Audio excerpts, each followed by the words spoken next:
সকলোৰে আগৰ শ্ৰদ্ধাৰ মাননীয় মুখ্যমন্ত্ৰী ডক্টৰ হিমন্ত বিশ্ব শৰ্মা ডাঙৰীয়া, দূৰদৰ্শী মুখ্যমন্ত্ৰী, আপোনালোকৰ সকলোৰে বাবে অন্তৰৰ পৰা সদায় চিন্তা কৰি থকা, আপোনালোকৰ বাবে কাম কৰি থকা আমাৰ সকলোৰে শ্ৰদ্ধাৰ মাননীয় মুখ্যমন্ত্ৰী ডক্টৰ হিমন্ত বিশ্ব শৰ্মা ডাঙৰীয়া।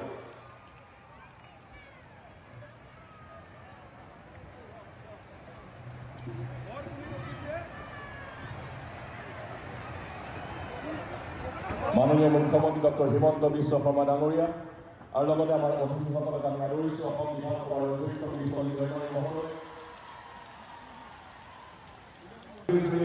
MCLA লক্ষী দাস, MCLA মহেশ্বৰ বসুমতাৰী,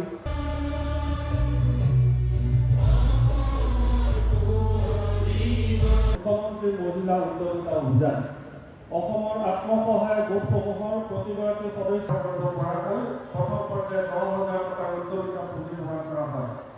অসমৰ 30 লাখ নগৰীয়া জীৱিকা অভিযানে এই আঁচনিখন ৰূপায়ণ কৰি আহিছে। অসম চৰকাৰৰ সিদ্ধান্ত অনুসৰি এই আঁচনিখন এই বছৰ এপ্ৰিল মাহত আৰম্ভ হৈছিল। পৰৱৰ্তী পৰ্যায়ত যোৱা আগষ্ট মাহৰ পৰা এতিয়া ডিচেম্বৰ মাহলৈকে প্ৰায় 45টা বিধানসভা সমষ্টিত এই আঁচনি ৰূপায়ণ কৰা হৈছে। অধিক মহিলা উদ্যোগীৰ মাজত 10,000 টকাৰ চেক বিতৰণ কৰিব। ইয়াকে ধৰি এতিয়ালৈকে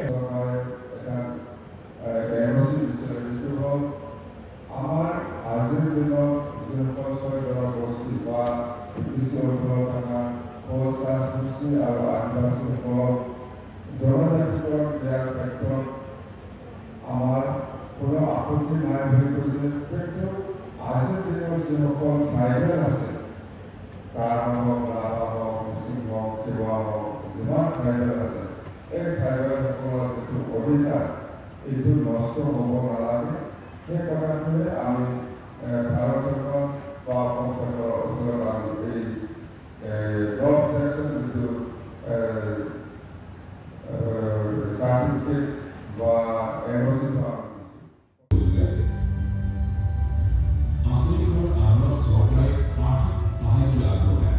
নিজৰ ব্যৱসায় সফলতাৰে আগবঢ়াই নিব পৰাকৈ মহিলাসকলক প্ৰশিক্ষণ আৰু মাৰ্গদৰ্শন দিয়ে। লগতে ব্যৱসায়ৰ আনুষংগিক খবৰ ভালনে আপোনালোকৰ? কিমান ভাল, কিমান সৰু কৰি কৈছে, কিমান ভাল দেখাই দিয়কচোন চবে। ৰাতিপুৱা কেইটা আহিছে? 6টা, 5টা আহিছে হাতে আৰু 6টা নাই অহা। ৰাতি ভাল কৰি শুইছিলে নে নাই কালি? তামোলপুৰত বহুতবাৰ আহিছো, কিন্তু ইমান মহিলা একেলগে মই কেতিয়াও দেখা নাই। সকলো আই মাতৃকে মই মোৰ প্ৰণাম জনাইছো, নমস্কাৰ জনাইছো।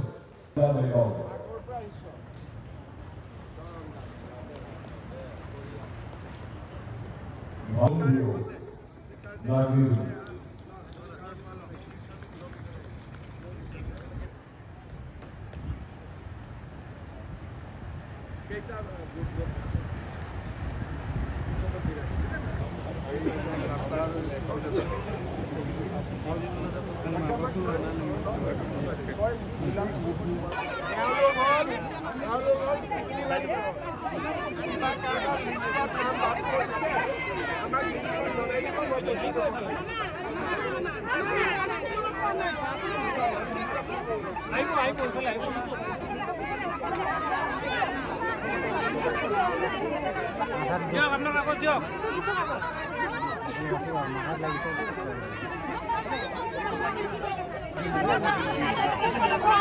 কাগজ দে, কাগজ দিছ পাই যাবি দে, কাগজ দিছ দে মা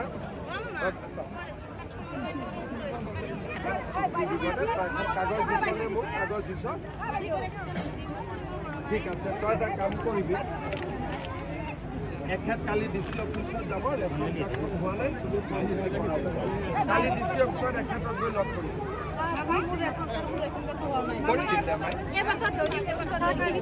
কাগজ এখন দিছ না? মই চব কৰি দিম হা।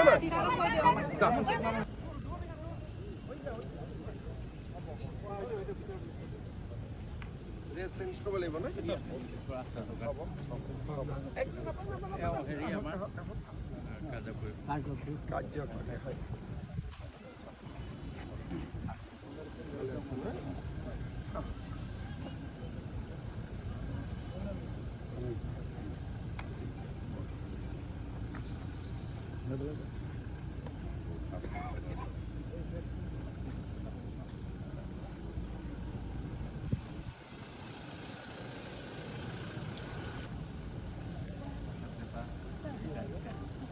আমি GFR হয় আমার টার্মিনেশন হল সাইটান অ্যাপয়েন্টমেন্ট হলে স্যার এজ নাই 60 ইয়ার্স স্যার কিভাবে কৰি দিব পাৰিম স্যাৰ টাৰ্মিনেট হৈ গল স্যাৰ আমাৰ এপ্লাই কৰিব এজ নাই স্যাৰ আচ্ছা 2-3 দিলে এটা পৰীক্ষা 2 মান দিলে নেকি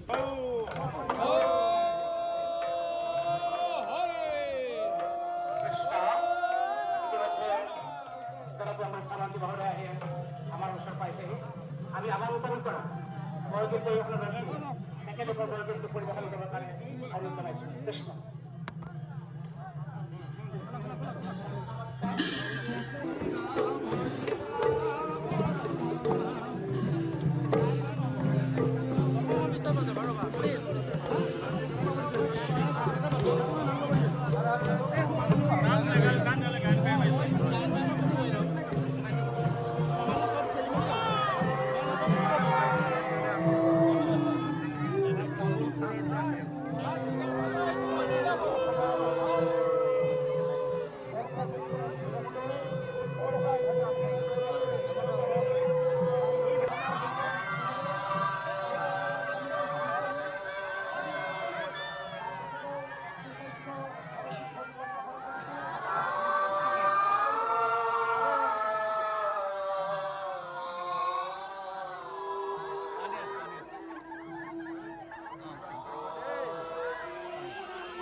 ভাল মা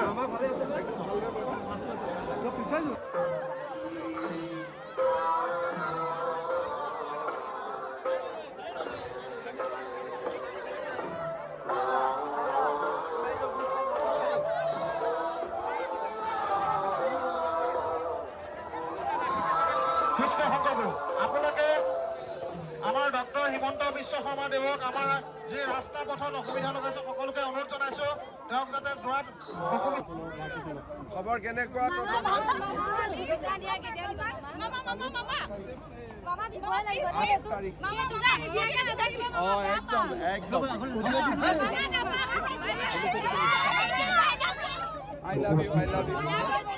আমাৰ গুৰুজনাৰ অপূৰ্ব সৃষ্টি বৰ্ণিত পৰিৱেশন কৰা শিল্পীসকলৰ আৰু অসমৰ যশস্বী আমাৰ সকলোৰে জনপ্ৰিয় কৰ্মদক্ষ মুখ্যমন্ত্ৰী ডক্টৰ হিমন্ত বিশ্ব শৰ্মা ডাঙৰীয়াৰ মাজতে উপবিষ্ট হৈছিল। ইতিমধ্যে আমাৰ মাজত আহি উপস্থিত আছে অসমৰ জনপ্ৰিয় মুখ্যমন্ত্ৰী ডক্টৰ হিমন্ত বিশ্ব শৰ্মাদেৱ। তেখেতক সকলোৱে খাৰা হৈ এটি হাত চাপৰে সকলোৱে সম্বোধন জনাবৰ কাৰণে তেখেতক মন ৰাখিবৰ কাৰণে আমি অনুৰোধ জনাইছোঁ। কৃষ্ণ শংকৰ গুৰু।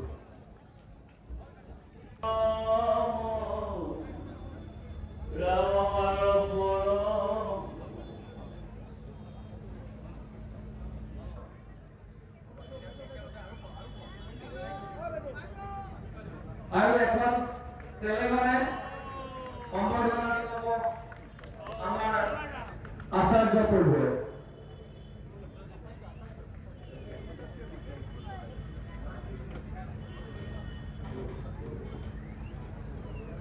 আৰু এখন হৰাৰে তেখেতক সম্বৰ্ধনা জনাব আমাৰ অধ্যক্ষ প্ৰতাপ চন্দ্ৰ মেধিয়াতাই। লগতে প্ৰধান সচিব আকৌ থাকিব।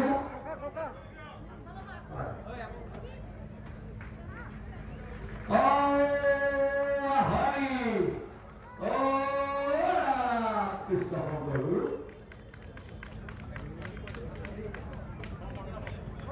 আমি এই সুযোগতে তেখেতলৈ এখন কৃতজ্ঞতা পত্ৰ আমি আগবঢ়াইছো। এই কৃতজ্ঞতা পত্ৰভাগ আমি প্ৰদান কৰিবৰ কাৰণে সমাজৰ কেন্দ্ৰীয় সমিতিৰ বিষয়ববীয়াসকলক মই অনুৰোধ। আজি আমি এটাহতে ছাত্ৰই যতনে যি অতি সিদ্ধান্ত গ্ৰহণ কৰিলে তাৰ বাবে আমি মাননীয় মুখ্যমন্ত্ৰী মহোদয়ক আমি কলেজীয়া মহাসভাৰ তৰফৰ পৰা আমি সম্ভাষণ অনুৰোধ কৰিছোঁ। আমাৰ জিলাৰ সভাপতি সত্ৰাধিকাৰী কল্যাণ গোস্বামী, পদুম মহন্ত আৰু মণিমাধৱ মহন্তই আমাৰ কলেজীয়া জিলা মহাসভাৰ তৰফৰ পৰা তেখেতক ধন্যবাদ আৰু কৃতজ্ঞতা জ্ঞাপন কৰিছোঁ। পালন কৰি সমাজৰ সকলো শ্ৰেণীৰ লোকৰে মংগল কামনা কৰি আহিছে। চহৰা এখন সত্ৰৰে পবিত্ৰ মধ্য অসমৰ বহু ইতিহাসৰ সাক্ষী। এই কলিয়াবৰত সমাজে তেখেতসকলৰ কেন্দ্ৰীয় পালনাম থান আৰু কাৰ্যালয় স্থাপন কৰি এই সমস্ত অঞ্চলটোকে পবিত্ৰ কৰি তুলিছে। মহাপুৰুষ শ্ৰীমন্ত শংকৰদেৱে একশৰণ হৰিনাম ধৰ্মৰ মাধ্যমেৰে ঈশ্বৰ ভক্তিৰ বাবে প্ৰচলিত নবিধ পৰম্পৰাৰ ভিতৰত শ্ৰৱণ আৰু কীৰ্তনক নিৰ্বাচন কৰিছিল। হৰিনাম শ্ৰৱণ আৰু কীৰ্তন কৰি ভগৱন্তক ভক্তি কৰিবলৈ তেৰাই সকলোকে পৰামৰ্শ দিছিল। সমূহীয়া হৰিনাম কীৰ্তন কৰাৰ বাবে একশৰণ হৰিনাম ধৰ্মৰ উপাসনা গৃহৰ নাম কীৰ্তন ঘৰ হৈছিল। 1468 খ্ৰীষ্টাব্দত বৰ লোৱা প্ৰথমবাৰৰ বাবে ৰাজহুৱাভাৱে সমূহীয়া নাম কীৰ্তন সম্পন্ন হৈছিল। এই হৰিনাম কীৰ্তনক প্ৰথমবাৰৰ বাবে এক আনুষ্ঠানিক ৰূপ দিয়া হৈছিল। প্ৰাচীন কালৰ পৰা কীৰ্তনক আৰু গণতান্ত্ৰিক মূল্যবোধ সৃষ্টি কৰাত আৰু সেইবোৰক সজাগ কৰি ৰখাত এই অনুষ্ঠানে গভীৰ প্ৰভাৱ পেলাই আহিছে। এক গণতান্ত্ৰিক সামাজিক প্ৰতিষ্ঠান হিচাপে কীৰ্তন ঘৰ বা নামঘৰটো অসমৰ জাতি জনগোষ্ঠীৰ সামাজিক একত্ৰীকৰণ আৰম্ভ হৈছে। মহাপুৰুষ দুজনৰ শুদ্ধ মতবাদ প্ৰতিষ্ঠাৰ ক্ষেত্ৰত তেখেতে কেতিয়াও আপোচ কৰা নাছিল। একশৰণ ভাগৱতী সমাজ অসমৰ আচাৰ্য পদ গ্ৰহণ কৰি ইলাৰাম দাসবাপে মহাপুৰুষীয়া ধৰ্ম প্ৰচাৰ প্ৰসাৰত এই অসমত ৰাজত্ব কৰি গ'ল, কিন্তু এখন ভাগৱতী সমাজৰ কাৰণে চকু মেলি চাওঁতে মুখ্যমন্ত্ৰী কেৱল এজনে, সেইজন হৈছে আমাৰ চোলা ডক্টৰ হিমন্ত বিশ্ব শৰ্মা ডাঙৰীয়া। তেখেতে যদি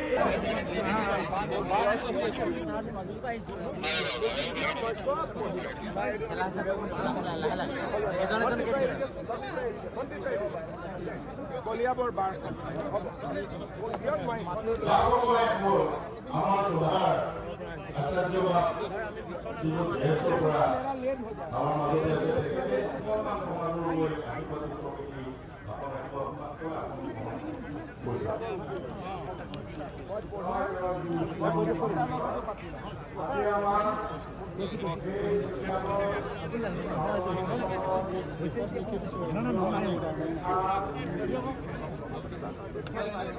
আয়েঙ্গে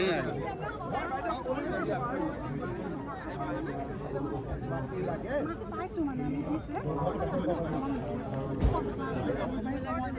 আমি অলৰেডি পাই গৈছো মানে কলম উলিয়াব যাম আমাৰ সুবিধাবোৰ বেছি আছে স্যাৰ প্লিজ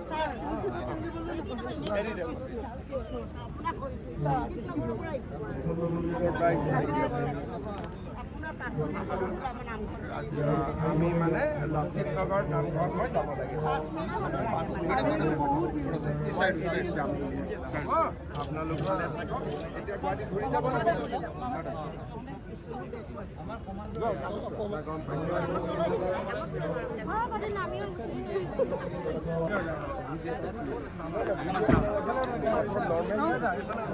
চাওচোন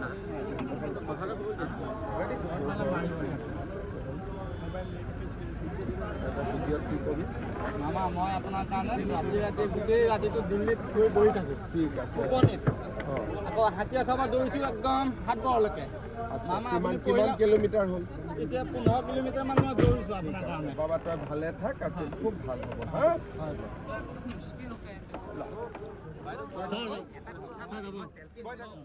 সোনকালে মনত ৰাখিব